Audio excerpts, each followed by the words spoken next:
Balance is not a weakness. Balance is a performance enhancer. That's one quote, one topic of conversation that I am incredibly excited to share with you today from today's guest, Mr. Elliot Roe.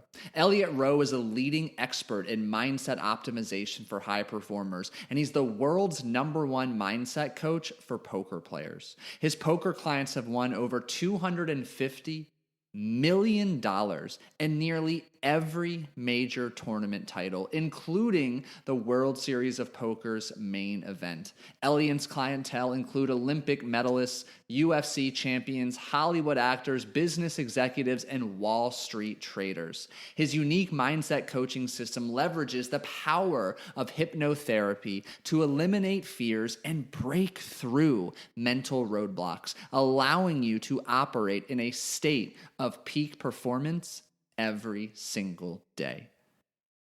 And I'm fortunate enough to call Elliot a friend. First, however, a dear mentor. I've been familiar with and actually consuming Elliot's work since 2016. The way he spoke about performance psychology when I was really beginning to take poker seriously just hit different. And I joke with him often that I've consumed so much of his material over and over that when life came full circle many years later and I joined him to be mentored by him, to be a part of his coaching team, it was just an incredible moment for me.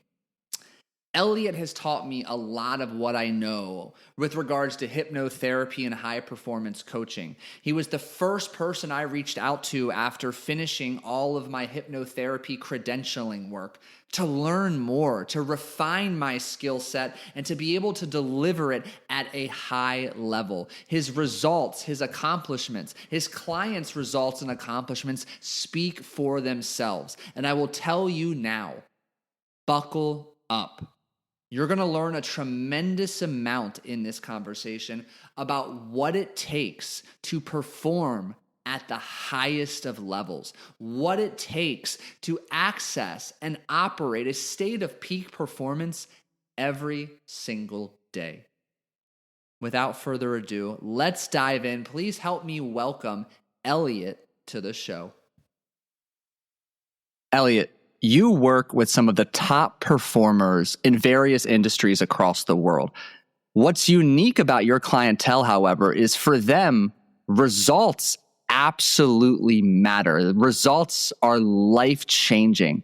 So for somebody who needs to be so hyper-fixated on results, how do you help them develop a sense of healthy detachment?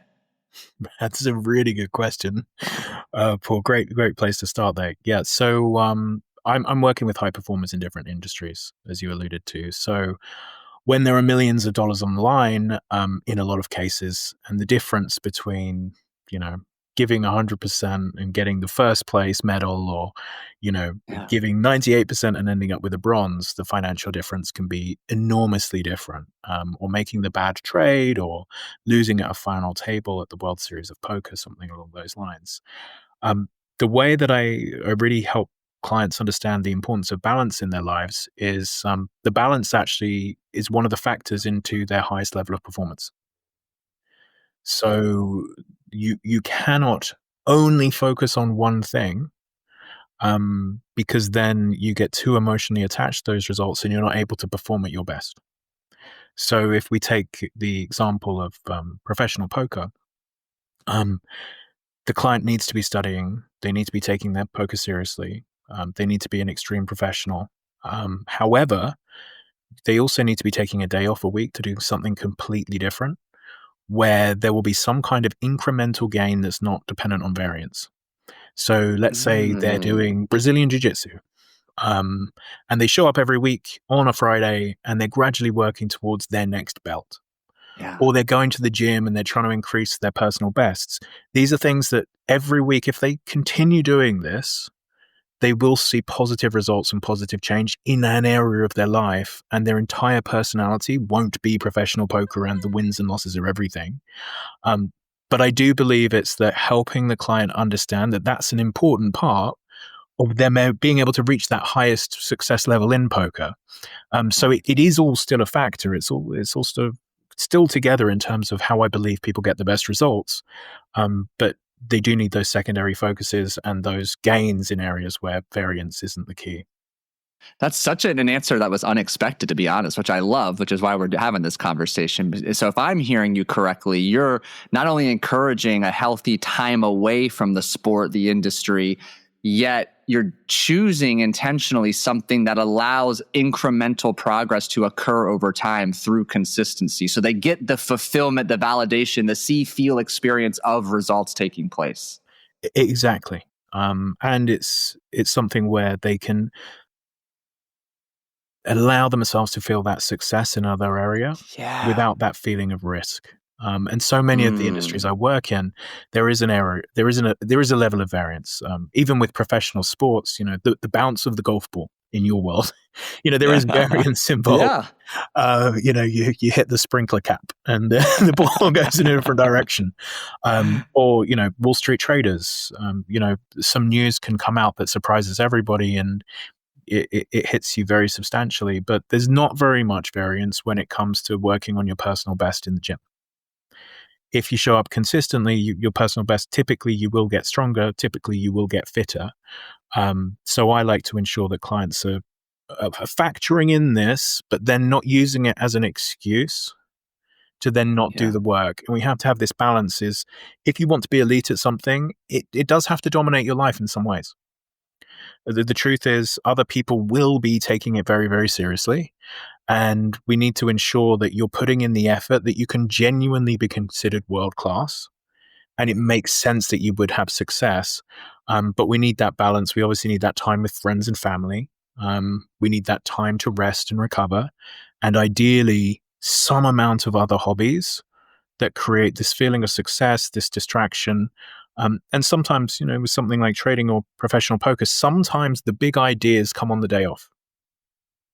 So, they hit you in the gym when your system isn't absolutely focused in. It's in those times where you give yourself that space. And I've definitely seen that over the years with some of my clients. Yeah, I love that. I mean, I talk to my clients all the time. Sometimes you need a healthy 5, 7, 10-day break from golf. Put the club down. If you're working day after day after day, you need that time for your new skill acquisition to fully be integrated and embodied. And it doesn't happen with another 5 buckets of ball on the range. Yep, exactly. Yeah. Well, so it's interesting too, because what I'm hearing is, you've used this word several times, balance. Balance, it seems, does exist. And it's not only does it exist, but it seems to be a prerequisite to get into that top 1%. Am I hearing you correctly? There's certainly balance. Obviously, it depends on how the individual hears the word balance and what they do with that word. So balance can be used as an excuse to not do the work, and it can also be used as a tool to perform even better. And it's our job as coaches to try and help the client understand where the right level of balance is for them to reach the level of performance that they believe is best for them and their values in their life. So I love that. Not everyone needs to be the best golfer in the world, right? But you might want to beat your friends. So we need to find what is the level for you to beat your friends on a Sunday. And that might not be obsessive, but there will be a certain amount of training that you have to do, a certain number of balls at the range that have to be hit, a certain amount of mindset work that needs to be done. Someone like yourself working with the golfers for them to be able to get to the level that they want to achieve. And in the sort of the industries that I'm working with and the high performers I'm working with, typically that's an awful lot of work, and they don't have the same life balance as somebody who's not trying to become an Olympic medalist. Like, it's really hard to get an Olympic gold medal. Like, it's a difficult thing, or to become a top trader or whatever it is in terms of the different industries I'm working in.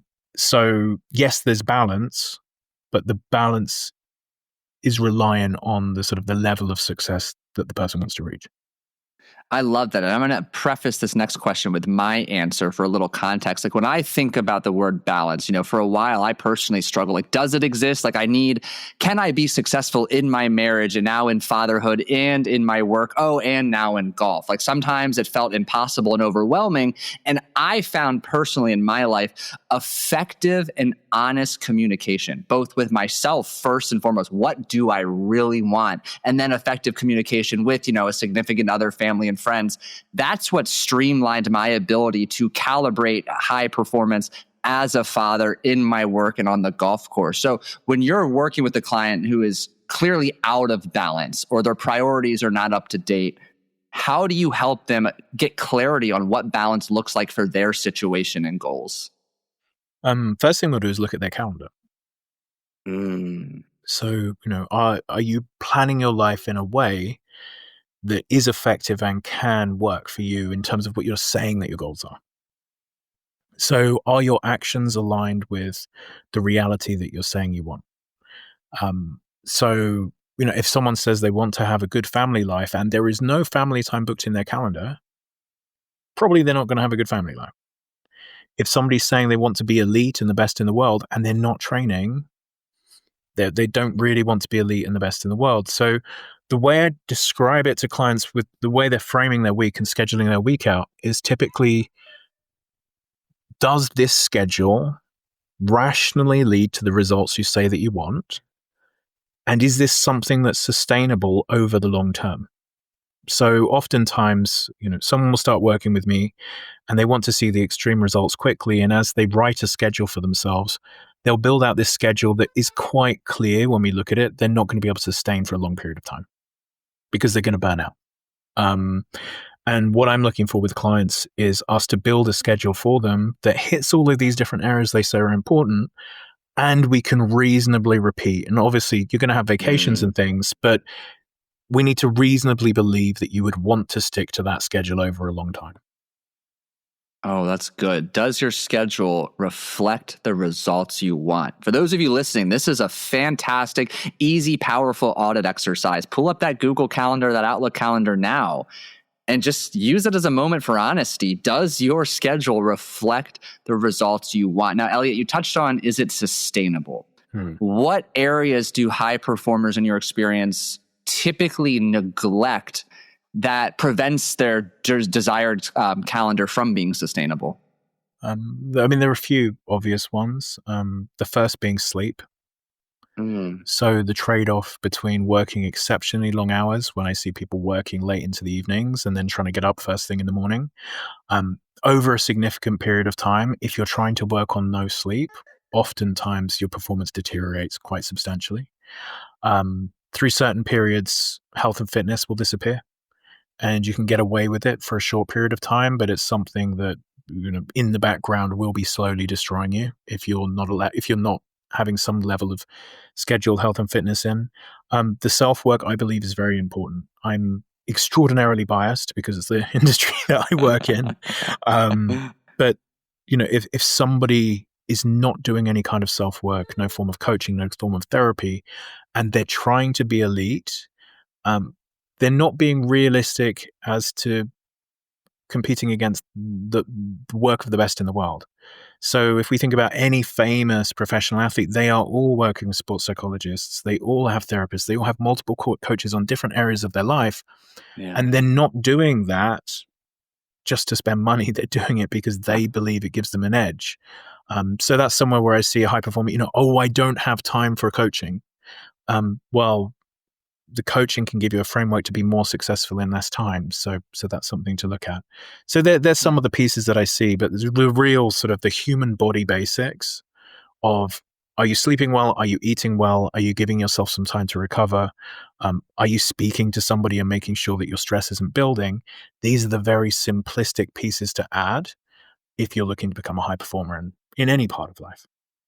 Do you put those on your schedule and have your clients put them on their schedule first and build around those? Yeah. So in my case, I block out my weeks. So I have personal trainers booked in. I have massages booked in. I have my own coach booked in. I have sauna sessions booked in throughout the week. I have my bedtime booked in, my wake up time booked in. I take it all very seriously because I've seen what's been effective for those who are performing at the highest levels, and I want to be offering that same level of performance to my clients. So if I've seen that lots and lots of high performers are doing these exact things, it would be crazy for me to not copy them. Success leaves clues. Yeah. Absolutely. I love that. And then you have the personal experience, the relatability to understand, hey, like, I'm experiencing this, not only are all of my clients, but it's an easier point, I imagine, for you to sell it, push it, and drive it home. I think it's very hard to ask people to do things you're not willing to do. Yeah. That's the way I view it. Yeah. So I'm pretty strict on it for myself because, as I say, I genuinely believe this, and it's much easier to sell to my clients if I say, hey, let's look at my calendar. This is what Yeah. my life looks like. So I found that a very efficient tool in coaching is saying, this is just true. For me, this is true. At least try it for a few weeks and then tell me what you think. Yeah. And I love that you said that, because baked into your response was, there's vacations, there's seasons of life. Yeah. And what I have experienced personally is there needs to be some degree of flexibility baked into the discipline, but there's, whether, I love your framework here just from working with you, Selin, that minimum effective dose. What's the amount that you're absolutely committed to doing, knowing your week or your season of life might look a little unpredictable and uncertain, that still allows you to move the needle in that self-care realm of life so you can show up to the best of your ability. Yeah, and I think it's so important to understand that as you say, there are different seasons. It's not always going to be possible. There is the minimum effective dose of sleep, of exercise, of coaching, of whatever it might be. And we've really got to work in the sort of the viewpoint there of these things have to be there, and we're not always going to hit it. And if we don't, we just go back to the schedule the next day. So it's a bit like let's say someone's on a diet. The people who fail at losing weight on diets are people who, when they fail once, the diet is over. Bingo. And the people who are successful, because almost everyone fails at some point. There's going to be a wedding. There's going to be a birthday. There's going to be something. There's going to be some reason. There's going to be a terrible emotional day and you're going to eat some pizza you shouldn't have eaten. Right? The question mark is what happens the day after that? And if you say, hey, I lasted 6 weeks, I'm going back to my diet now. I'm going to see if I can last 7 weeks next time. You will be successful. And if you say, I failed, the diet's over, then you're going to fail at losing weight. And that's how I view all of these things. We have them in the calendar. We're not expecting perfection, but we at least have a target and something to go back to after the bad days. I love that. And for you listening who are so engrossed in this beautiful game of golf, it's having that process, that pre-shot routine, yet still hitting a few poor shots and not allowing one poor hole to blow up into 3, 4, 5 consecutive holes. Like I also hear in your response, Elliot, perhaps curiosity is necessary too. Why did I go off track? Was I adequately prepared? Did I starve myself all day before that wedding, which allowed to that binge-like behavior? Was I underprepared? They're just learning opportunities. So for those of you listening, if you're struggling to maintain a process, focus, and consistency on the course, I can't help but wonder where else you're experiencing the same problems that are plaguing you and holding you back. And I mean, you must have seen this as well, Paul, in the work that you've done. Oftentimes, whatever the particular event is that we're working towards, so whether it's golf or whether it's poker or whether it's the CEO of a company, the client is bringing their issues that they're seeing in other areas of life to that particular subject, that particular topic. So, the angry person is bringing anger to their golf game. The anxious person is bringing the anxiety to their golf game. Is that something that you've noticed as well over the years? Absolutely. And it's so funny because one of the most enjoyable conversations I get to have is centered around you bring your whole self to the course. You can't separate, no matter how great of a compartmentalizer you are. Yeah. The obvious example, Tiger Woods, the infamous Thanksgiving Day blow up, the whole sexual cheating scandal comes out. I don't care what you want to say. He has not been the same golfer since because you can't separate the two. And humans are humans. Yeah. And, I believe that everything in life is just an opportunity of personal development, self-growth. And we choose our pathway to that. And it doesn't matter whether it's business or golf or another sport or anything else. Yeah. All we're doing as humans is following a pathway to our own self-growth, and we're bringing these emotions to whatever it might be. Very well said. So to reframe and package as a segue to my next kind of conversation topic, For the listener out there who understands, okay, pouring myself into golf, pouring myself into my business, it's going to help me learn more about myself. But you and I also know that many people listening feel like they know what to do to get to that next level. They know they have the business plan, the blueprint. They know slow down, execute the pre-shot routine on the golf course. Yet it seems like there's, and these are your words that really resonate with me, an invisible gravitational like force holding them back. Yeah. Help our listeners understand just what it is you mean by that. I think the first statement of this is one that I say quite often. And that's when if you don't know what to do, you need a strategy coach. If you know what to do and you're not able to bring yourself to do it, you need a mindset coach. And I think that's what you're describing here is the client knows what they should be doing, but for whatever reason, they can't. I describe it like an invisible force field. I believe we've all felt this in some way or another. It is time to go and do your taxes. And it feels like there is a magical force field holding you back from your laptop to open that Excel sheet. Or the time to, get yourself to the gym or make the sales call or ask for the investment. That's one of the ones that comes up with CEOs a lot is they have an extraordinary discomfort of asking for money and they leave it too long until they're in absolute crisis and then they get worse terms than they would have got if they'd done it earlier. So it's understanding what's trying to keep me safe. So there's a part of their subconscious that's doing its job. It's keeping them safe from whatever activity it is they're holding themselves back from. And our work is to help them understand where they learned that program, that behavior, and then to unwind it and work through it, release the emotion so that when they need to make the phone call to ask for the money, they're able to just make the phone call and ask for the money. And there's not these stories of, if I don't get it, I'm bad, I'm rejected, I'm not enough. And all of the other sort of emotional pieces there that we might be running away from. Yeah. So I had a client I was working with or still working with, and he told me there was a scenario. He's a partner in a major financial firm. He had a prospective client call him wanting to do a deal and give him his money to be assets under management. And he never called him back because he has this horrible money store playing over and over. I'm not worthy. I'm not deserving. So you're alluding to these stories that exist in our minds. They're designed to keep us safe. Where and how do they originate? So I believe that most of this comes from childhood.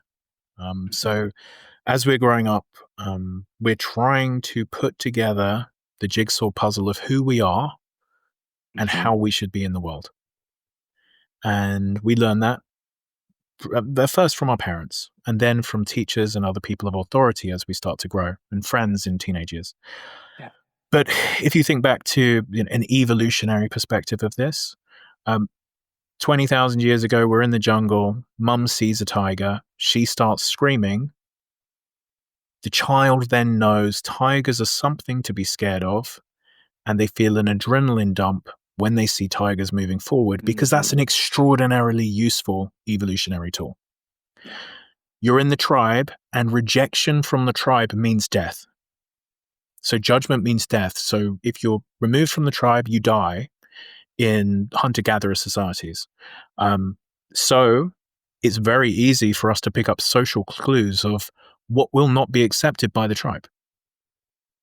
And these processes still run today. So, if you've picked up in childhood that, you have very anxious parents, that money is something to be judged, that putting yourself out there is something to be judged. If somebody's trying to really social climb, they're trying to move up through society, and that's a negative thing because your dad hated it when people did that, it will be very hard for you to make those moves because you believe that really that's what bad people are. You'll be judged in those moments.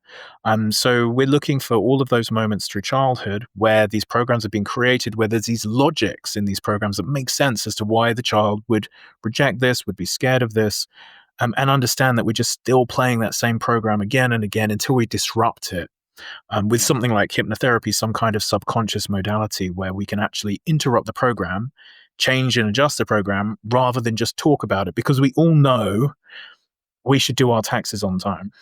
We all know we should make the sales call. We all know we should accept the money like you're describing. However, it's not as simple as that. because Yeah. emotions are in play, and we get those sort of, as I say, those force fields that we're all quite aware of, but sometimes we don't have the language for them.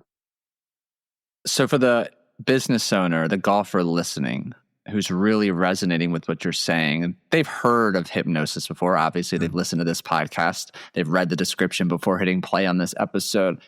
How do you describe and define hypnosis? What do they need to know?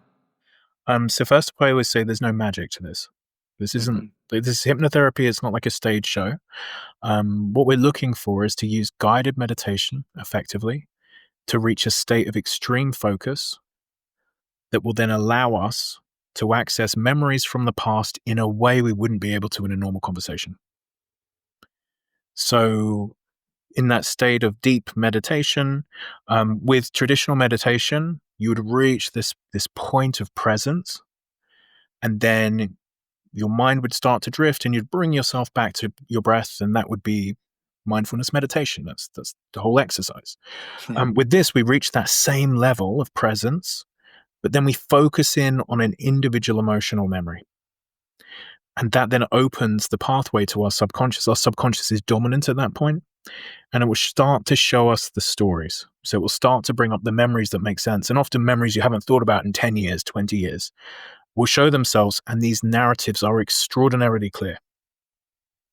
And from that point, we'll then start working through those narratives. So the 50-year-old man who was bullied when he was 7 and still feels sick when he thinks about his bully will go back to that memory, and he'll see, for the 7-year-old him, it felt like life and death in the playground.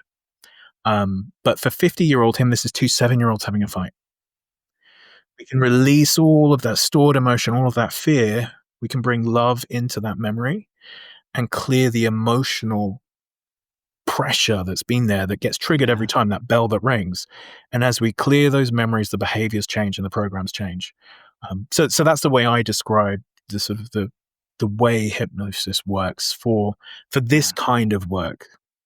Fantastic description. I always love hearing how others articulate, especially someone with your wealth of experience and expertise. And something that resonated with me is the simple framework analogy of a Microsoft Word document. If this narrative, this memory was typed out in a document, hypnosis gives us an opportunity to open that Microsoft Word doc, make some edits, and then put it back. And the memory comes back with less emotional charge, more love, forgiveness, compassion, whatever it is you're working on, inserted in it. So then your behaviors and your beliefs experience that ripple effect as well. Exactly. Yeah, I love that. So something that is an absolute must to get to that next level is a level of decisiveness. Why do so many aspiring high performers remain stuck in a state of indecision? It's an incredibly safe place to stay. So I think most indecision is actually ego protection. So by not making the decision, you can tell yourself you would be successful if you chose to do it. Right? When you make the decision, you actually find out. Yeah. So there are so many people with an incredible business idea, and they've told their friends about this incredible business idea for the last 10 years. Right? And they're going to keep telling them for another 10 years. And they're going to say, one day, I'm going to be rich. I'm going to do this. And they believe it, and they feel good about how good their idea is. But if they make the decision, they're going to find out. And that might take away their ego's belief that they're going to have this extraordinary success. And, it's the same with the asking out the girl or the making the sales call. The number of salespeople I've worked with over the years who tell me that they've got a buyer, they just haven't phoned yet. Right. So many. Yeah. Oh, this client's definitely going to buy. I just haven't got around to phoning them. And it's because they don't want to find out. They want to keep it there and count it as if it's guaranteed money without finding out if it's guaranteed money. And it's irrational. Like, I need you as the listener to hear that. It shouldn't make sense. On paper, it should seem obvious the guy should make the sales call in this incident, have the conversation. Yet here again, we're inviting in this invisible resistance. I know what to do, but I can't do it. There's something deep beneath conscious awareness that clearly needs to be addressed, unlearned, or released. Exactly. And, it's one of those things where this will often show with memories that come up around school days of not studying for exams and then being happy with a B because they can tell themselves, if I had studied, I would have got an A.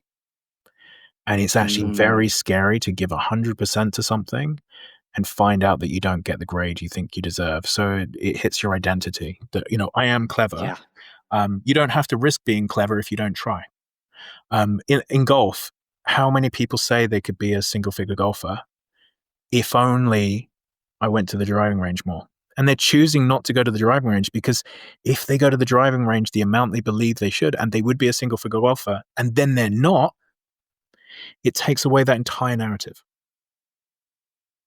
I love this. You segued me perfectly into the conversation direction. Like, there's an identity crisis going on. And, there's a collection of behaviors, thoughts, self-talk, and beliefs that are all encompassing the current state of their identity. And there's an upgrade that needs to take place. Do you start at the behavior? Do you start at the belief? Where is the starting point to upgrade the identity from I run a business to I'm a successful business owner? I play golf to I'm a scratch golfer. Where does the deep identity changing work begin? First off, I'm looking for those decision points that you're describing. So, are they willing to make those decisions that will actually have the impact that will actually move them towards success? So my starting point is like, what are the obvious things? So a quick exercise I'll explain that I get clients to do is I'll have them list out what the most successful people in their industry do, put a ticker across next to it as to whether they're doing those things, and then look at what they have the most resistance to, because there we're showing that they actually know exactly what to do. They know what the best in the industry are doing, but they can't bring themselves, for whatever reason, to take those actions that they believe will lead to success. And, the truth is that industry leaders might be doing a ton of other stuff, and it might be something that's not on the list. But if on that list there are a number of things that they know they're choosing not to do, that has to be the starting point. And then once they're doing them, they can start to believe there's someone who deserves that level of success.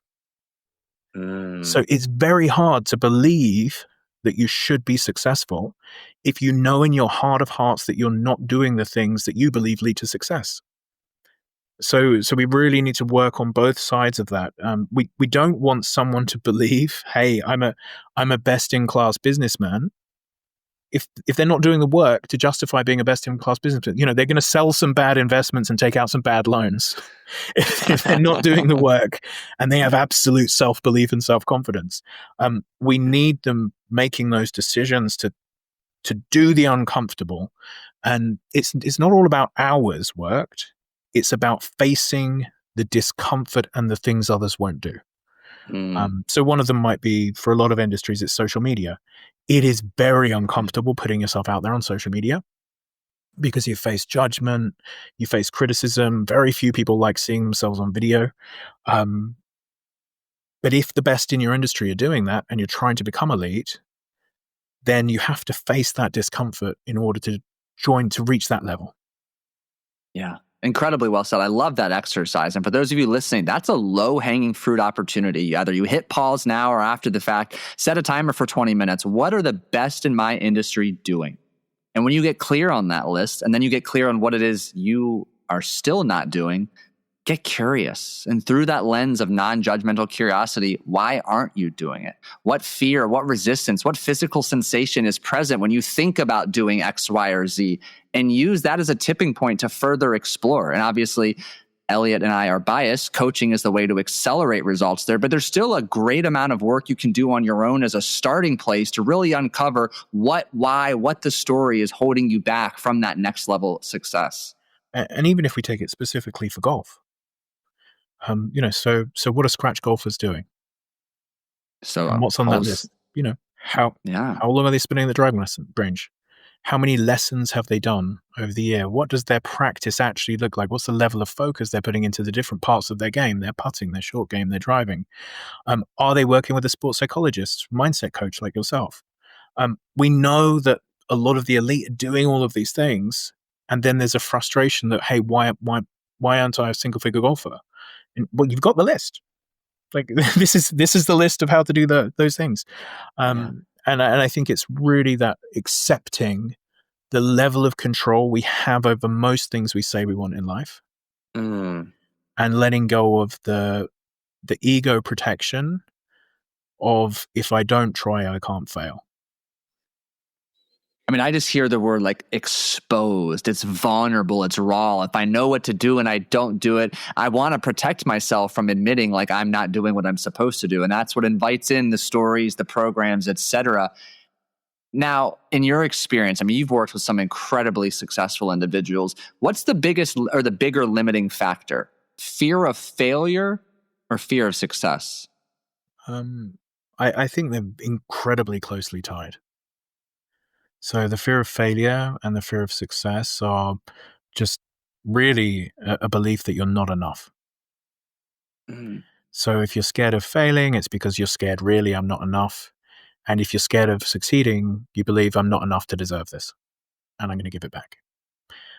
So in both cases, we have that invisible force field showing up. Yeah. So you'll find a way to sabotage yourself in both instances. So, the fear of failure won't allow you to try, and the fear of success often won't allow you to try. And whichever part of it you're finding uncomfortable, it's still going to have the same result of you're driving. The analogy I like to use here is it's as if you're driving a car with the brakes on. And a lot of people are just trying to press harder on the accelerator rather than realizing all they have to do is take their foot off the brake and remove the resistance. And I think so many people, instead of doing this inner work and removing the brake, they're just like, I'm going to put even harder, push harder. And they're just burning themselves out because there's so much resistance there. One of the graphics I use when I give talks is, and if you guys can sort of imagine this, is a cube gradually becoming a sphere. And that's how I see the sort of work that we do as coaches.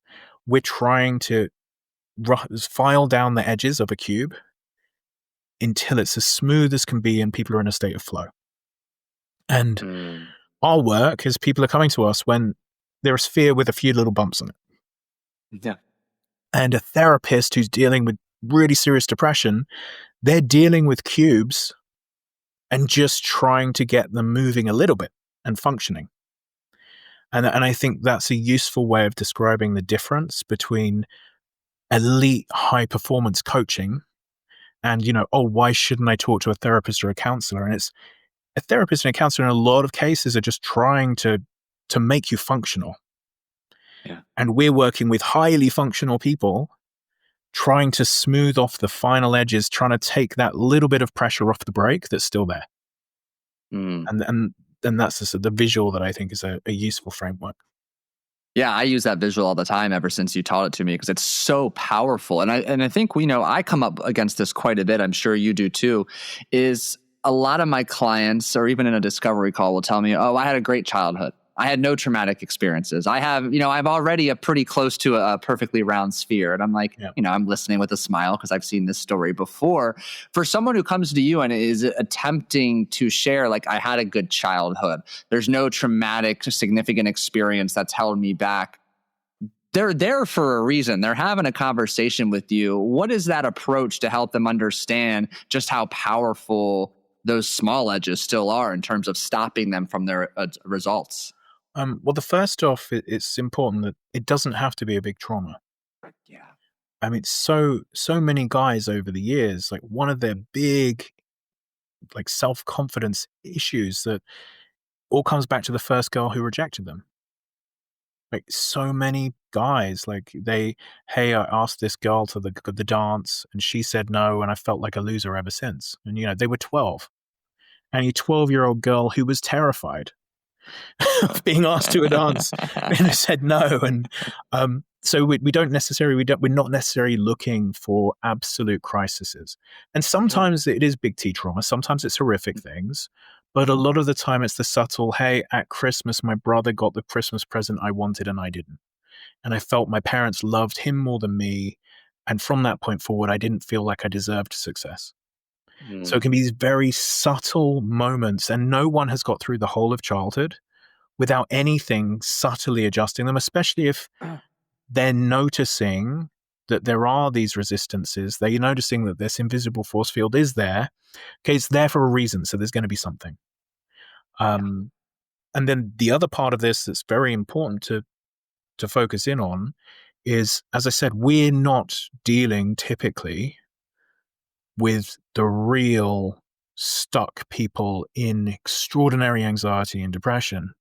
We're Hmm. dealing with people, certainly, the world that I'm living in, who they might be top 10 in the world and they're trying to get to number one. Yeah. And we're looking to file down the slightest edge because that point one of a second in the race is the difference.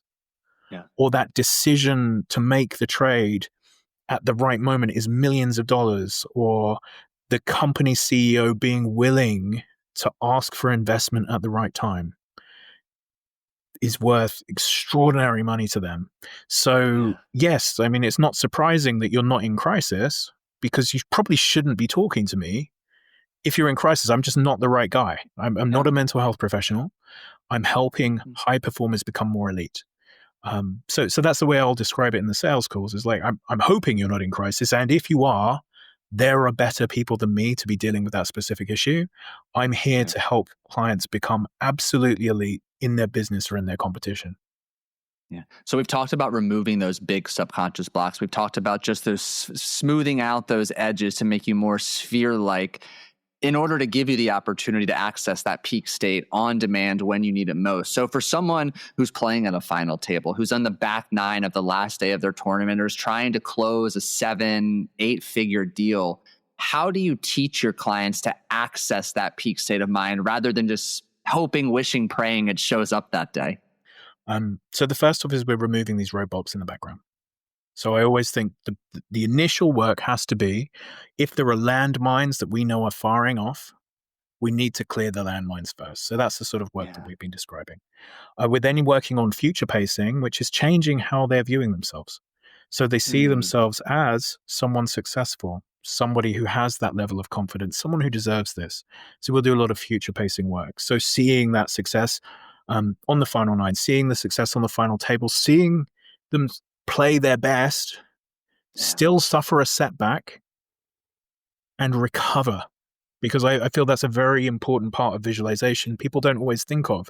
When I'm working with a UFC fighter, I'm not having them play through a fight where they walk into the cage, throw a punch, and win the fight, because that is probably not going to happen. I'm having them walk into the cage and fight through a battle and be in bad situations and overcome the bad situations and recover from the stress and stay Mm. present in the moment when things aren't going their way, because that's the important mindset work. It's not important to visualize just, I throw a punch, I knock. It's like a golfer visualizing hole in one on every hole. Like, that would be wonderful, but that's not how the game works. We need to say, it went in the water and now we've got to take another drive and we're going to be able to play that to the best of our ability.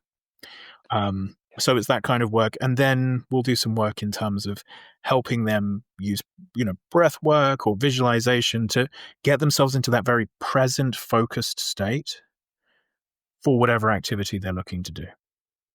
Incredible. So for those of you listening, the summary here is you've got to be doing that deeper work first to free up the energy. You're releasing that stuck emotion. You're unlearning those destructive patterns of thinking, feeling, and behaving so that you're freeing up energy. Now energy readily available to be accessed on the day of or the night before of your tournament, your deal, your negotiation. You can use it to future pace, to ground yourself in utilizing your breath, and that energy is available to access the flow state. And that's a powerful place to operate from, and a skill that needs continuous sharpening. So I'm curious, Elliot, a lot of your clients have worked with you for years Yeah. and years. For somebody listening who's really beginning to resonate and pick up the understanding of just how valuable mindset and performance coaching is, what do they need to hear about the constant pursuit of evolution to encourage them to keep at this type of work? I view mindset and performance work as no difference to personal training. Mm, So you don't go to a personal trainer, get yourself in shape, and then stop exercising. And I view mindset work in the same way. Now, the early mindset work, we might be doing a lot of really deep digging. We might be doing sessions very close together where we're overcoming these major events and getting the client on track. But we then want to keep them in track over years and years and years. And having that refocus of still having a coach in your life and working through those issues is extraordinarily valuable. Again, mm, when there are millions of dollars on the line. yeah. So the framework is, yes, we can just do the trauma work at the beginning and we can set you on the path. But that's a little bit like, hey, you're extremely overweight and we get you to healthy. Yeah. And then you stop working out. Over the next 3 or 4 years, what would the expectation be for most people if they stop working on their health is they're going to regress quite substantially. And again, I'm working with people who want to be elite, who want to be the top in the world. And if by doing the work with me, they're seeing a performance improvement, a lot of the time they want to keep that because it's so valuable for them. Um, so, Yeah. so that's a framework that I'm using there. What role does motivation play in their willingness to keep pushing forward, battling through that discomfort to achieve that next level goal? I think there has to be a level of intrinsic motivation here where Uh-huh. the client has to really want it for a true reason, for an internal reason. And sometimes, we're battling with the logic. It's my belief in honesty that, money does not bring happiness. Mhm. The lessons that you learn on the journey towards wealth and success are the valuable part. And then Yeah. the money is a number in the bank account once you reach a certain level. And it's really this kind of work. It's the overcoming. It's like, in my case, I'm trying to become the most Elliot version of Elliot. Mm, So my ideal for my life is that I get to show up as the truest version of me with as few masks as possible. And that's the work. And, my working towards success or working with these people or anything else, that's just a pathway for me to be an expression of my true self. And that's sort of what I see as the point of all of it. And it doesn't have to be the case for my clients, but that's how I view the movement towards a satisfying life. mm. I second that. I'm also trying to become the most Elliot version of Paul, Well, because perhaps you need to become the most Paul version of Paul. Like that's the key. Yeah. both work. Yeah. No, I love that answer because ultimately, like the way you framed it is just a constant pursuit to become the best version of ourselves. The gold is in the pursuit, the ahas, the sense of peace, fulfillment, and you work with a lot of individuals, especially when you first begin working with them, who are high strung. Go, do. They struggle with the essence of being a human being. How do you begin to help them understand and, most importantly, feel the benefits of being versus doing, slowing down to speed up? One of the ways is if they agree to it at any level, they typically see an improvement in quality of life. So Mm, one example is professional athletes. The hardest thing with a professional athlete is not getting them to train, it's getting them to take a rest day. yeah. Right? That's what I found. They don't lack a motivation for getting out there in the gym. They lack the acceptance that the rest day is part of their job. And Huh. accepting that that is just as much part of their job, part of their performance as the extra gym session is. So as they start to take that day off and their body's hurting less and they're performing better, they'll start to say, hey, maybe there's something to them. And it's the same, let's say crypto traders. It's very tempting for crypto traders to stay up all night. I've had guys who literally have an alarm on their phone every hour to check the Bitcoin price. And they wake every hour, they check the price, they go back to sleep, they wake every hour. Um, that's no way of living. And they end up making mistakes because they burn themselves out with that sort of process. So instead, we start having set hours, or we're making sure we're reducing risk limits. If your risk is so high that you need to wake every hour, your risk is too high. Like something's Mm, wrong in your setup. If you need to be awake every hour, your risk limits are incorrect. So we make those adjustments, And then with the better rest, with the better sleep, they make better trading decisions and then more money. Mm. But a lot of the time they need to trust me enough to at least try to make that change. But then as soon as they see results, it's not so hard getting people to stick to those changes. Very well said. And I'm going to preface this next question with the following. If golf is nothing more than a mirror of our own personal development journey, and you have an opportunity to place a message on a billboard that is located central to a golf course, visible from all 18 tee boxes, what are you writing on that billboard? I always like the statement, you are not your issues. Oh. I think so many of us believe, like, I am angry, I am anxious, I am unlovable. And all of those issues they're just learned behaviors. And I would like to share the message that you have learned to be anxious. You have learned to be angry. You have learned that you're unlovable. And they are all things that can be adjusted and unlearned. And I think that gap gives the space for change. And if you don't believe there's a gap between you and anger, how can you ever not be an angry person? But if you can see that at some stage you learned that anger was a useful tool, most clients can understand that therefore they can unlearn it if it's no longer a useful tool. So that's the message I would want to share. I always like to end on that question, but that was such a great response. I have a follow-up. On the note of anger, a lot of my clients, and I would imagine similar in your realm, think that their anger, frustration that fuels them to achieve this place of hyper-focus, strategic tunnel vision, if they lose it, they've now suddenly given up a competitive edge. Has that been your experience? And what would you say to that individual? I think so many high performers believe that motivation that comes with anger is what has made them successful. Mm-hmm. What I have seen is that when it comes to the real elites in any competition, they've actually overcome that anger, and they're using intrinsic motivation as their tool rather than anger. So sort of, I think the philosophy is the sort of the clean fuel versus dirty fuel in those moments. So I would say, start to question, do you truly believe that an angry golfer is a better golfer?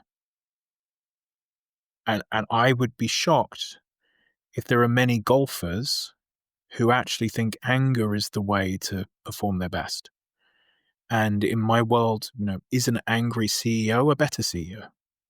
Is an angry poker player a better poker player? Is an angry, even UFC, I mean, UFC is violent, but anger isn't the way to perform your best. So in all of these moments, if we're aware that we don't believe that anger leads to better performance for other people, probably it doesn't lead to better performance for us either. Really well said. And just even on the UFCs, the mixed martial artists, the best of the best, like it seems many of them gravitate towards some form of, whether it's mindfulness, meditation, Buddhism, just a Zen practice to give them the awareness and the ability to calibrate that intensity of emotion on demand when they need it, and to quickly calibrate back down outside of the ring or the octagon. Exactly. And again, there are levels to everything. And it's rare that raw emotion is the X factor. It's usually It's volatile. Presence and flow states is genuinely where, in every industry I've seen, people perform their best. Yeah. Now my mind is wandering to Stephen King, the great author. He's not sitting down at his keyboard angry, typing these scary, crazy novels, though they're crazy. Yeah. It's from that flow state, that focus, that calm, that presence. Exactly. Really well said. And just going back to your billboard message once more, you are not your issues.